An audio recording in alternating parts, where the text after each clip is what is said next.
Alright, hey guys. This is my first video review. I'm going to do one of Pokemon 2000. Let me hide that real quick. Alright, there we go. Alright, so I decided to do Pokemon 2000 just because of the new hype for Pokemon Go, and everybody's been talking about it. So this movie is one that I watched when I was a kid, and it had to deal with Zapdos, Moltres, and Articuno, which are the three leader legendary Pokemon for Pokemon Go. So, without further ado, we'll get into the story. So the story starts out with that prophecy, basically stating that you shouldn't disturb the harmony between the three of the birds, and if you do, there's going to be destruction in the world. And so that's kind of the basis for this movie. So the story starts out with a Pokemon collector who's trying to catch Zapdos, Moltres, and Articuno, so that way he can lure out Lugia, who is supposed to come bring harmony when all three of those birds conflict. So he manages to catch Moltres without too much effort, and he's moving around in this like giant mechanical ship, which would be pretty intimidating. It really, the way this ship is, there's no way a single Pokemon would take it down, I would think, and that's kind of shown. Um, so he blasts the Fire Island with ice to bring out Moltres, and after Moltres comes out, he shoots these like lightning empowered rings that circle it and zap it into submission, and then it kind of like pulls it back to the ship. So after he catches Moltres, he makes it apparent to everyone at the movie, or everyone watching the movie, that his end game is to catch Lugia. And Lugia is like really hyped up in this movie as being the creature of the sea. So there's a lot of hype going into it about Lugia, and I think the build-up pays off later on. Um, just to comment, this story goes by really fast, and so there will be certain things that I'll talk about as to like how it kind of feels a little bit rushed, but I still enjoy the story. So we're introduced to Ash and the gang as they're riding through the Orange Islands, and we're treated to all of them bringing out their Pokemon in the beginning for like a dance scene in the water. It's a music intro. It's pretty enjoyable. So after that intro, you see Team Rocket. They come in. There's Jesse, James, and Meowth. They come in on this like Magikarp submarine, and they pretty much just provide like the dorky comedy as the movie's going through. um, and then it becomes quite apparent after the Pokemon collector, his name is Lawrence. After he catches Moltres, it kind of puts everything in turmoil, and there's a lot of like weather changes going on in the world. So like Team Rocket, who's in this submarine, are caught in all this swirls of waves and everything, pushing them towards the islands. Ash and his gang get caught up in that as well, and they end up crashing on this one island. And it also cuts to a scene where there's Professor Oak and Ash's mom. They're talking just about how like everything's been green and wow, she's doing a good job taking care of her plants. And then a huge storm rolls in. There's a bunch of snow going on in the middle of the summer, so you can see the weather is changing quite drastically. And then Ash lands at this island full of natives, and they introduce them as being intimidating, and then right after they introduce them as being intimidating, the person who steers the boat, her name's Marin, she shows that she knows them, so all the people on the island aren't actually like intimidating or anything. They're just like natives, and they're just dressed up. So then we're introduced to this girl. Her name's Melody, and she's the festival maiden. Sorry, I've been sick for a few days. So she's this festival maiden that has to play this certain song, Lugia's song, during the festival. And she informs Ash and his friends about the legend around the island, and basically the same thing that the intro says, where there's going to be the 3 stones. If the birds fight, then you have to collect the stones. Then it pulls out Lugia. So the legend tells of that. And then it also references Ash, even though it's kind of a play on words. It'll say the world will turn to Ash, and that's just his name. But I guess each time the festival rolls around, they pick a new Pokemon trainer to be like the legend. And then to my the thing that most annoyed me about this movie, like I can enjoy this movie, I can watch through it, I can enjoy the story. It's really simplistic. The thing that bothered me the most is the dynamic between this Melody girl and Misty. And nonstop, Misty would just be like, "Oh, I'm not Ash's girlfriend," and you hear that. That's like every line she says in this movie, so that's pretty annoying. Um, so another thing I thought was funny was when they introduce Ash to everyone, they don't say anyone else's name, but later on, Melody knows Misty's name without ever being told, so that's kind of strange. And as the celebration starts up, there's a joke that's played at the very beginning, and I'll just play that joke real quick for you guys. It's a little funny. 1 second. All right, just listen. And she says, "No, but I have crabbies." So just in this little kids movie, and I just thought it was funny. They were like, "Oh, she has crabbies." So whatever, it's pretty dorky. So as at the celebration, the girl Melody, she's all dressed up in this dress and everything for the celebration, and she plays Lugia's song. And afterwards, she pretty much tells Ash what he has to do for his part in the prophecy. And he has to go collect the 3 stones from each of the islands representing the 3 birds. And then Ash is suddenly inspired to leave like that night. Like he has to go.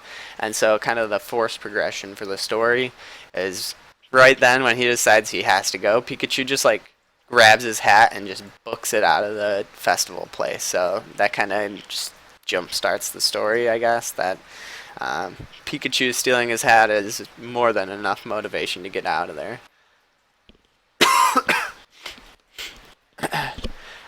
So then Ash, I guess, doesn't even decide to check the weather. That's already been pretty horrible. But when they get out there on the boat, these waves are like so much bigger than the boat that he's riding on. And so this boat's like dwarfed by these waves. They're weaving through all these giant rocks and boulders that they could crash and die on so easily. But luckily, the only thing that happens is they land on top of it and it busts the rudder off, and then they crash onto an island. And then as soon as they land on the island, Pikachu runs away again, and Ash is left to run after him. So while this is going on, Ash's friends decide like, oh wait, the Melody girl, she's like, oh, this is all my fault, and then they all decide to go after Ash. And then Team Rocket also stows themselves away on that ship when they go after Ash. And they get to that island as well, but when they land on the island, they have a different approach to like going through the island. When they land on it, Melody, she like turns the boat into a transformer, basically. She like makes all these different parts come out, then it becomes a sailboat, and then she has like these things that she's holding on to and like steering how the boat's going, and then it becomes like a Land Rider boat, basically. So then they use the wind and they're just surfing on the land, which I think would really mess up a boat. So yeah. For some reason, Pikachu just knows everything, where everything's at, what needs to be done, so as soon as they get on this island, he ran off. He knows exactly where this stone is, and that Ash has to get it. It's just how the story's moving along, I guess. So Ash gets the Fire Stone, and then as soon as Ash gets that stone, Zapdos arrives to take over the Fire Island, and Zapdos and Pikachu communicate kind of in an interesting way. They both zap each other with lightning, and that's how they communicate with each other. And somehow, Meowth can interpret the lightning shocks between Pikachu and Zapdos, and he tells like what's actually going on. And so basically, Zapdos is like, "Oh, now that Moltres is gone, I intend to be the king of the Flame Island." And then after that, Lawrence shows up, and Zapdos is like zapping lightning all around the island. And then the Pokemon collector, his name was Lawrence, if I didn't already say that. He like shows up over the island, and he has a conductor thing on the bottom, so it just like sucks up all of Zapdos' lightning, and then he shoots. Instead of circles this time, they're squares that go around, and they pick up Zapdos basically. But what happens here too is not only does Zapdos get captured, but Ash and all his friends get pulled up into that guy's ship. And then we switch to a cutscene. Professor Oak and Ash's mom fly to the island with a news crew, and all different Pokemon in the world are swarming to the Orange Islands to try to fix what's going on. There's actually a funny moment during this part where Professor Oak is talking and describing what's going on, and his mouth doesn't move at all, but the news reporter right next to him his mouth is moving while Oak is talking, but nothing's coming out of the news reporter's mouth. Like, that guy's not actually talking, so it was a little interesting to see. And then basically the Pokemon collector guy, Lawrence, he explains to all of them that he's a legendary Pokemon collector, and it all started after he received a Mew card, which is actually the Mew card from the first Pokemon movie with Mewtwo. The card you got if you went to the theater. It was really cool looking. And then he goes to the top of his ship to catch Articuno, because Articuno comes out after Zapdos and Moltres are gone, and he's freezing all the ocean, he's freezing the different islands. And then when he's up top, Ash and Team Rocket, they use their Pokemon to bust Moltres out. And then right after they do that, Moltres, he shoots his big burst of fire, bursts to get Zapdos out. And then they both work together, they fly out of the ship, and then they like destroy the ship. And the ship goes down and crashes onto the Lightning Island. And then conveniently, when they crash on the Lightning Island, the ship actually destroyed like the altar that the yellow stone was on, that the lightning stone was on, and it just rolls straight down to Ash. And then he gets that one, so there's 2 stones, boom boom, right there. And then after Ash gets that stone, all 3 of the legendary birds are fighting each other. So Moltres, Zapdos, Articuno, they're just flying through the air, shooting each other with their different attacks. And then it's actually like changing the landscape. So like you'll see Articuno shoots, and then ice sheets spread everywhere, and then you'll see like Moltres fire, boom boom, and they're like destroying that and then freezing it over again. It's kind of cool to see. And then what ends up happening actually is they like break open a part on the island, and it caused a waterfall, and then Ash and his friends are in a ship again, and they're like falling off the waterfall off the island, and this big whirlpool comes up, and it comes up right under the ship, so the ship's right here, and then it carries them all the way to where the shrine is that Ash has to put his stones. So then they get there to that spot, and Ash puts the 2 stones into the thing, and Slowking is telling him that he's like the person of prophecy. He has to go get that last stone, so that way everything can go back to being in harmony again. And at this time, you find out that that whirlpool, even though it's been shown through like glimpses and everything that it's Lugia under the water, Lugia pops out, and he's like brawling with the other 3 birds to try to get them to stop. And actually this diverts all their attention straight to Lugia, so Moltres, Zapdos, Articuno are all attacking just Lugia, and he's trying to fend him off. He's just dodging every which way. And then he gets hit by all of them at one time and falls down through the ice back into the ocean, and he's just like unconscious, falling down. Melody, the festival girl, ends up playing Lugia's theme on her flute, and then he's like regenerated, and he flies back up. He's actually able to talk psychically. Sorry. So he's able to talk, and he tells Ash exactly where to go, how to get there, how to get to the ice island to get that last stone. And there's like this emotional scene. Ash doesn't know if he can do it, if he can basically save everyone. And all his Pokemon just pop out of his Pokeball, and then his friends like reassure him that he can do it. They believe in him. And then they find like a scrap of the ship that was there before, and he kind of makes it into a sled. And then like Bulbasaur, Squirtle, Charmander, and Pikachu all have these ropes on them, and they're pulling him on this sled across the ice. And Lugia is flying up to protect him.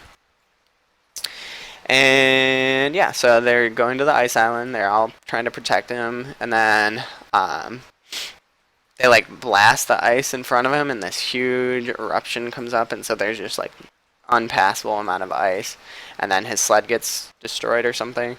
And then Team Rocket comes in from behind to save the day, and then they're on this like floaty ship that they were on before with like a propeller in the back, and it's just flying forward. So Ash and his Pokemon get on, and then they like jump the ice and make it over to the ice island.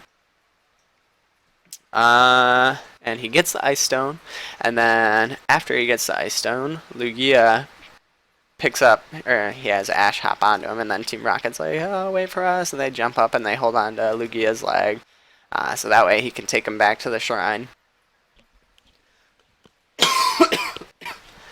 And with Team Rocket holding on to his leg, he was too slow, so then they made their little noble sacrifice and let go, so he could fly faster.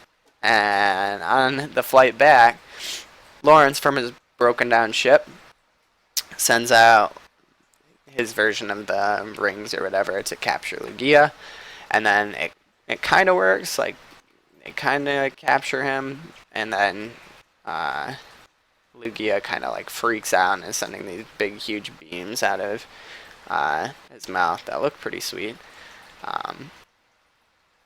But one goes through and like hits the rest of the ship that's already wrecked and just like blows it up for good.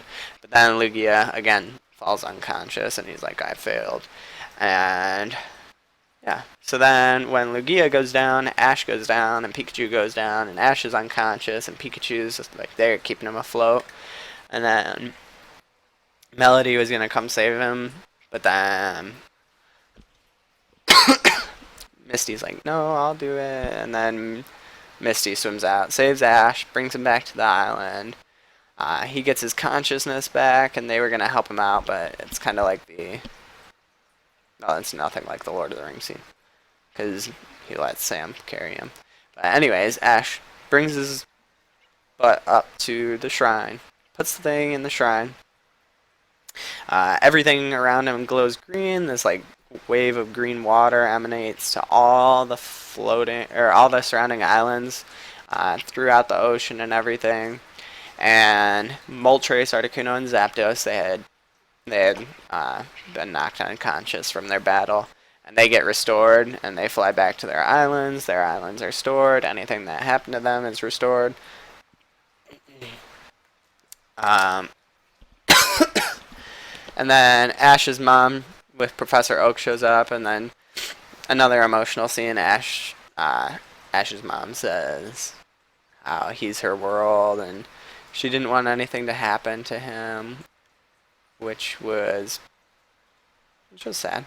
And then at the end, Team Rocket comes in. This is kind of funny. So pretty much all the main story's over. Team Rocket comes in because they had landed in the ocean, so they swam back to the Shrine Island when everyone's gone, and they like get up and they're like, they they're sad that nobody saw them finally be like the good guys, but then Slowking's there and he's like, don't worry, a bunch of people saw, and then they all look at the screen. It was like super cheesy. And Jesse, James, and Meowth and the movie, with some banter, which it was pretty funny.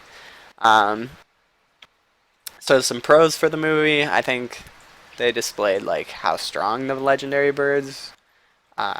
They did a good job showing that.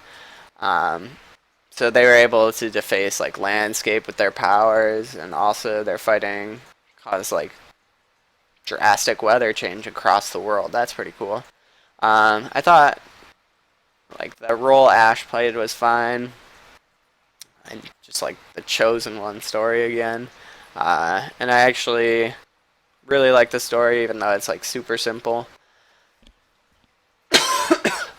And I also like the build up of Lugia, to show up and settle things and bring everything back to harmony, except, well, part of my cons list is like Lugia is supposed to bring things back, so you'd think he'd be strong enough to like put them in their place basically, but he just like goes down. He gets taken down multiple times. And my con for the movie was Misty, because I actually hated her this movie. Every time she talks, she's like, I'm not his girlfriend, blah, blah, blah. And that's what you hear. So every time Misty was on the screen, I was like, come on now. Can't you actually give her a good role? So, like, didn't like it. So a comment I had made is there are actually other things to worry about when the world itself is thrown in turmoil from these three legendary birds than just worried about whether or not someone thinks you're somebody's girlfriend. So the story, well, I said I enjoyed it. It is very simplistic, so it doesn't have much rewatch value. Like, once you've watched it one time, you've pretty much seen everything that you're gonna get out of it. Aside from going back now, I see things like, oh, something about Krabbies. She said she had Krabbies, and seeing like that one news reporter talk for Professor Oak or whatever, that was weird. So once you've watched it once, you pretty much know everything there is to know about the movie. And then kind of like an in-the-middle thing. It wasn't good, it wasn't bad. I thought the Pokemon collector, Lawrence, he was like fine. I didn't really like or dislike his character. He just provided the plot element to keep the story moving. He was the reason all the birds got into turmoil in the first place when they were normally just staying on their island. So I guess if I had to lean one way or the other, it'd probably be more towards the positive side, just for making the story happen. And overall, I give the movie a 6.5 out of 10. I don't like super love it, and I don't hate it. It's nostalgic, and yeah, give it a watch if you've never seen it. Especially if you're playing Pokemon Go and you need to learn about Moltres, Articuno, and Zapdos. So thanks for watching. Hopefully many more videos in the future, but I thought I would give it a try.